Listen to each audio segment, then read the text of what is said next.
today's video, I'm going to cover BlackBerry stock because they had the Wells Fargo Investor Event not too long ago. I'm going to cover the key high-level points. At the same time, I do have a replay on my channel. It should pop up right about here. I encourage you to watch it just so that way, in case I might have missed something or misinterpreted something as well.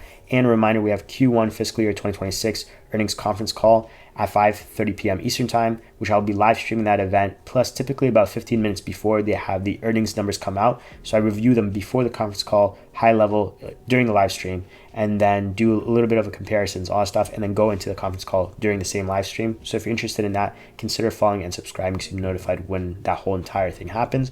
Plus, the next following day on June 25th, we have the shareholders meeting as well, and that is at 10 a.m. Eastern time as well. The conference call earnings is at 5:30 p.m. Eastern time, just FYI.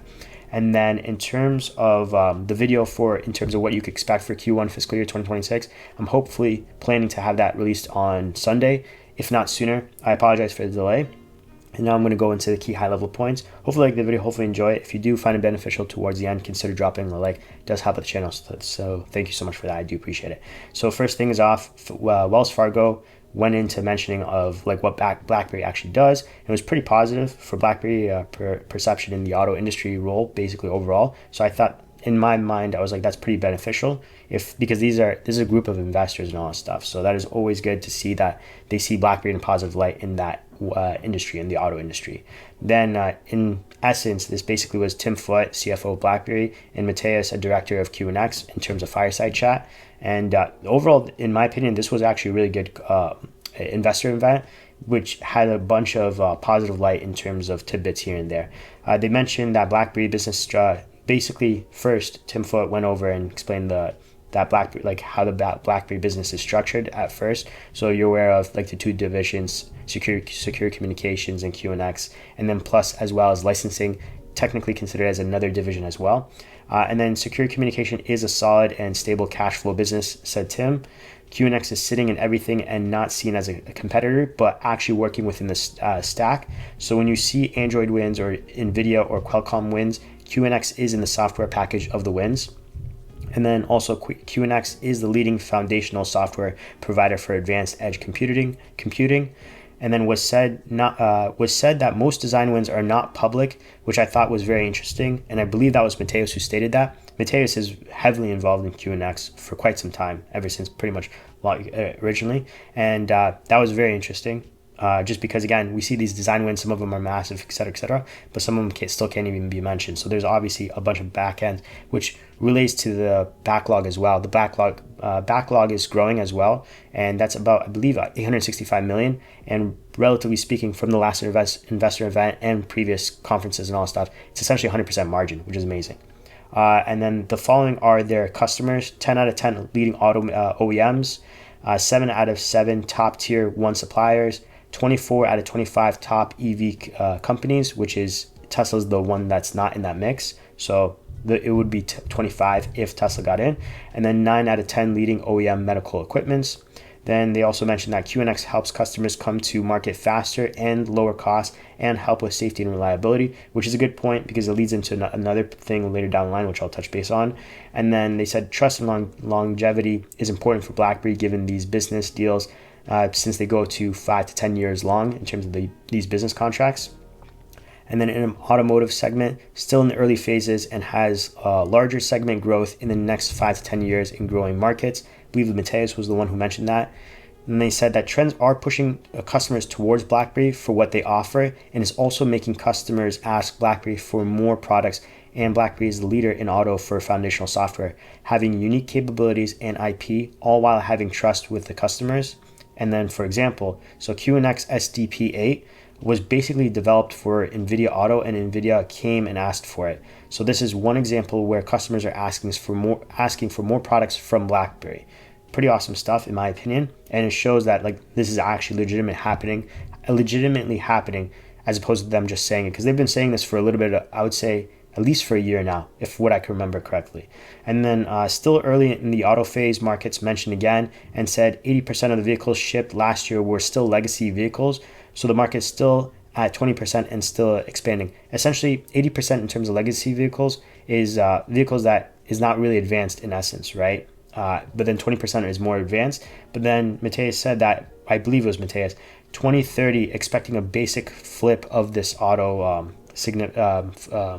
ratio, where it's going to be predominantly 20% produced vehicles are going to be legacy vehicles, and the 80% are more of the advanced vehicles. Then significant change in terms of BlackBerry financials and strong balance sheet with over $410 million in cash.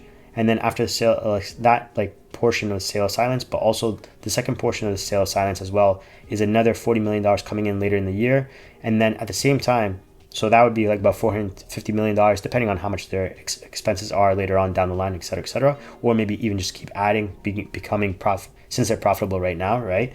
But at the same time, so it would be like $450 million, but they still have shares from the silence deal in terms of Arctic Wolf shares, and those are not IPO'd yet. So I think, if I remember correctly, it ranged somewhere between like $20 to $50 million in terms of valuation, and that's not current valuation, but the time of the sale, which was roughly sometime between January, February. Again, I'm just going off of just what I remember exactly. So they're not exactly, but I'm remembering for the most part. But if it's $20 to $50 million, you could obviously add that to the mix, and then, but at the same time, that was during that evaluation. Once it IPOs, usually it'll be worth more, especially down the line, because Arctic Wolf, from what I remember, what I read, the company is actually doing well and growing rapidly, right? So those shares would be worth more hypothetically. And the 20 million was on the low side. I think 50 was pretty, relatively speaking, a decent evaluation, or maybe 45 million. Don't quote me on that 100%, but that's basically just saying that they have $410 million in cash right now, plus $40 million coming later on down the line in terms of the completion of the sale of silence. Or it was already completed, but essentially another portion of the payment for the sale of silence, and then also owning shares in Arctic Wolf, who they sold silence to. And then they briefly mentioned share buyback and said they believe they are undervalued currently, and I believe that was Tim Foote who stated that. And again, I believe that in my opinion as well, because if you look at BlackBerry stock, roughly the market cap, this is the US side, it closed at $4.32, and market cap is at $2.58 billion. And again, pretty much for the most part, have about $500 million in cash, give or take, all that stuff. And plus intellectual property, I'd say in my opinion, still undervalued based off potential too, right? If you're looking at purely financials, it depends. It's around the ballpark, I would say, give or take. But for progressions in terms of the future, what's happening, underlining, the foundation has been laid out. Basically, they just have to turn into sales and actually have the revenue come in, and we've seen them convert to profitability right now. So in my opinion, the future is promising, and in essence, for what they're going to bring into the future, they're completely, I would say, undervalued. But again, that's just my opinion. And one thing, like always, please do your own due diligence and research before buying and selling, and keep in mind that I do own shares in the company, so bearing that in mind while you're watching this video at the same time as well. And then what does it say in terms of Q&A? They were asked who are the main competitors. And then in terms of legacy auto, there was players, but in new advanced auto, BlackBerry doesn't see anyone. So in terms of legacy, the older vehicles, there are obviously players. Now in terms of the new advanced auto, there's basically nobody, or they don't see anybody. But the only thing is, though, in the middleware, there is open source competition, which is not a big concern because they address it after, which is at the end, after OEMs explore those options in terms of open source, they end up coming to BlackBerry at the end. So, and the thing is too, because the problem is with the open source, you're basically sacrificing safety, essentially what happens. And at the same time, these automakers are also asking for safety to be included in terms of the mix.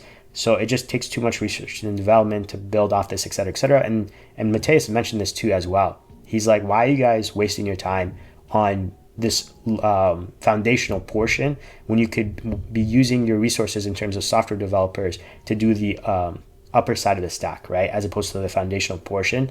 We already pretty much optimized everything, or have optimized everything. We're the best at the game. Just have us come in to do that portion, and you guys can build up on top of the stack, right? But that's basically what is happening. It's just taking time, obviously. Then QNX has the highest safety, performance, and reliability.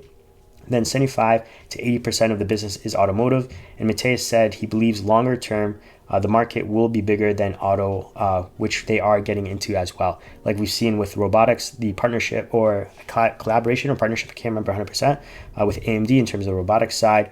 They are obviously in medical as well, but those are expanding overall. And he believes that that will be bigger than automotive over time. And then one thing too as well, he's a QNX SDP 8. When they launched it, had almost equal people interested in it outside of auto. So it shows potential growth in other markets for sure. And that was basically it in terms of high level.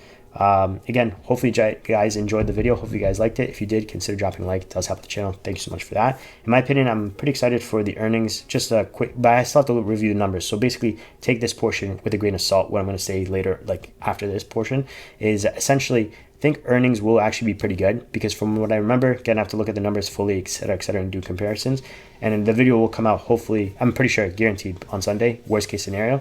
But the estimates that they gave out was extremely low, in my opinion. Plus, the street estimates are around that ballpark.